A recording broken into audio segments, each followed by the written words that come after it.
Hi friends, I'm David. It's the end of 2020 and I thought it'd be a good time to outline my training goals for the coming year. I turn 40 next fall and I want to set some targets to focus my programming.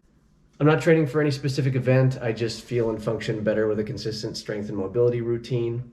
Mine is primarily bodyweight training in the form of hand balancing, flexibility, and some calisthenic type strength work. Until recently, I was an online student of EMMET, which was fantastic. 18 months of his guidance got me to where I am today, and I still use his approach as the template for my programming. My handstand specific training plans come from handstandfactory.com, of which EMMET is a part, and I'm using their Push Harder program. Some mobility work is integrated into the handstand program, and I also use EMMET's methodology that I learned as a student of his and from attending his Modern Methods of Mobility seminar back in 2019.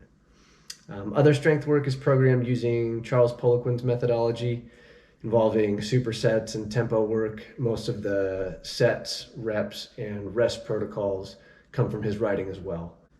So my hierarchy of training and priorities are as follows, and I'll break these down after this.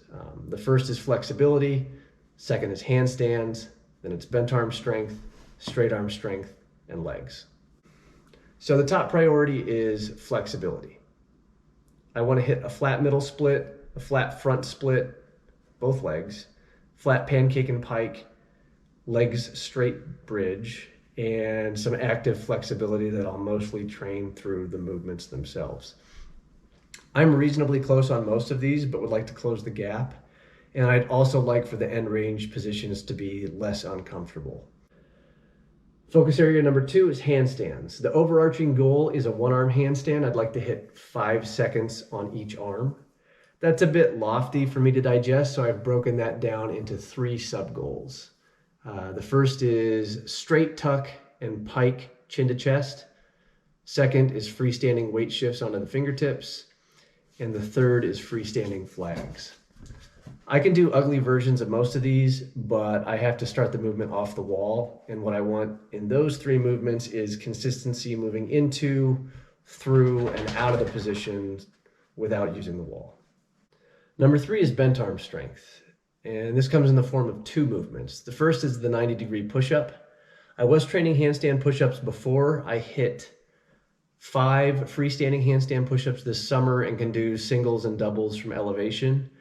I got a bit bored with the movement, so I'm chasing the 90-degree push-up just to mix things up. I can do really ugly negatives and have been experimenting with a very sad attempt at a straddle version of the 90-degree push-up, but I'm quite a ways off. As far as how I'm approaching these, I'm using Simon Atta's 90-degree push-up progression, and we'll put a link to that video in the description below. Second movement is the one-arm chin-up, and I just think these are cool. I'm currently doing 5-second eccentrics as singles. I'll work up to 10-second eccentrics and then reevaluate the movement from there. The biggest focus here is not getting injured. So if my elbows get temperamental or I get tendonitis, I'll back off. Priority 4 is straight arm strength. Again, 2 movements. The first is the 5-second full planche from the floor. I can currently hold, anywhere from 3 to 10-second straddle planche using elevation to help. The second goal for straight arm strength is a Stalder and pike press for multiple reps from the floor.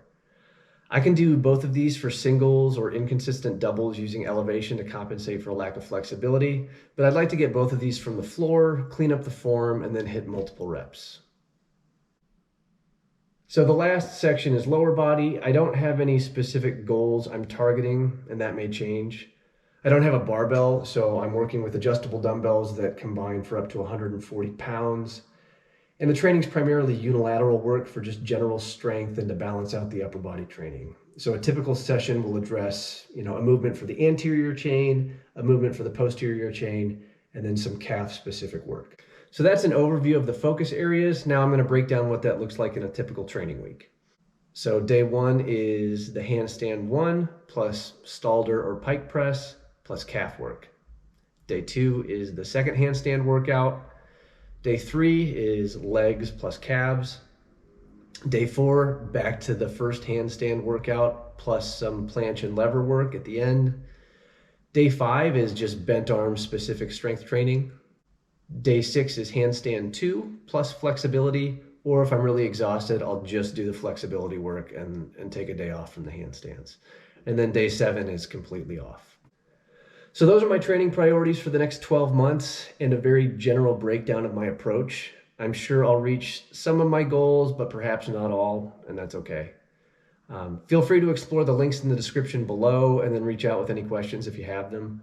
I'll post some training and programming updates, and we'll see how the year goes.